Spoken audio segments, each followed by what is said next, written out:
What's up, everybody? It's your brother Nelly Bankhead, Mr. 23 and 6. Uptown, stand up, St. Louis, stand up. I'm my Dirty Midwest shit. Push Talk in the building, man, once again. What's up, everybody? Good morning. I'm back at work. So, the other day, I did a recording, whatever you want to call it, a post. And, I asked a question about the Commander-in-Chief versus the Commander-in-Chief. And it sparked a conversation with me and one of my Morris kin. And from that conversation, I was able to inquire that people out here are putting a lot of emphasis on AI information to a degree.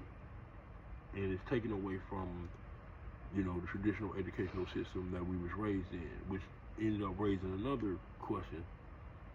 Because my brother brought up the Black Laws Dictionary, and it's very clear that the Black Laws Dictionary does not deal with the contemporary English language that we was raised with in school, the language that they taught us in school. And it's interesting that they claim that ignorance of the law is not an excuse for breaking the law, but you don't teach us the law. That statement in and of itself is saying that we're required to know the law as Americans. But you make us go to law school in order to learn the law. And the law in the language in this dictionary is not the same as the language that we was taught in school. For instance, the common point to prove, or the common thing to use here to prove this point, is the word person. We was taught in school that a person could only apply to a human being. It couldn't be, a dog can't be a person. A cat couldn't be a person.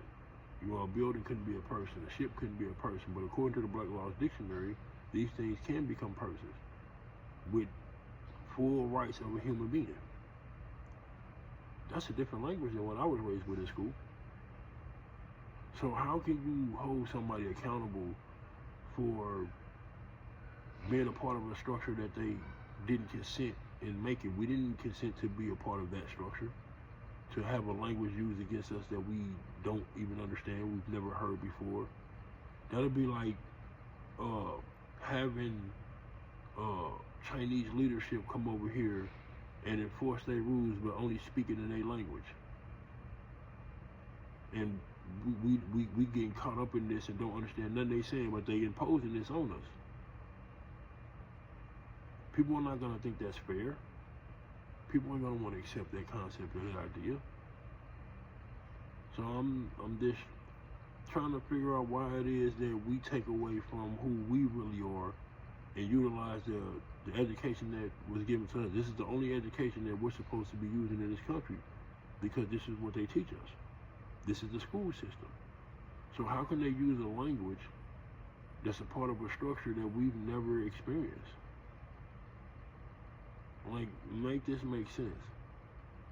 So the brother tried to convince me that my perception of what I read from the United States Constitution, even though every academic test that I've ever taken, one of the many things that I've scored high in is reading comprehension, which for those that don't understand that means that I'm very well versed when it comes to understanding things that I read. More so than others, because I'm dyslexic at the same time, and I'm an Aquarius. So that makes it 10 times as worse for people who try to use certain paradigms to prove a point. I'm gonna say this again. America has a chief, and it is not the president. The president is not the commander and the chief. He does not hold both positions. It's the reason why the United States Supreme Court and Congress has acknowledged that in America the people are sovereign. The people are sovereign. The government is not even that. They acquire their sovereignty through us. They don't just inherit it, we have to give it to them. We vote them in. So, again, I'm hoping somebody that has a thorough education in this can answer this question for me. Who is the chief of America? With that being said, man, Next time I stand up, stand up on my Dirty Midwest shit, man. Pressure Talk in the building.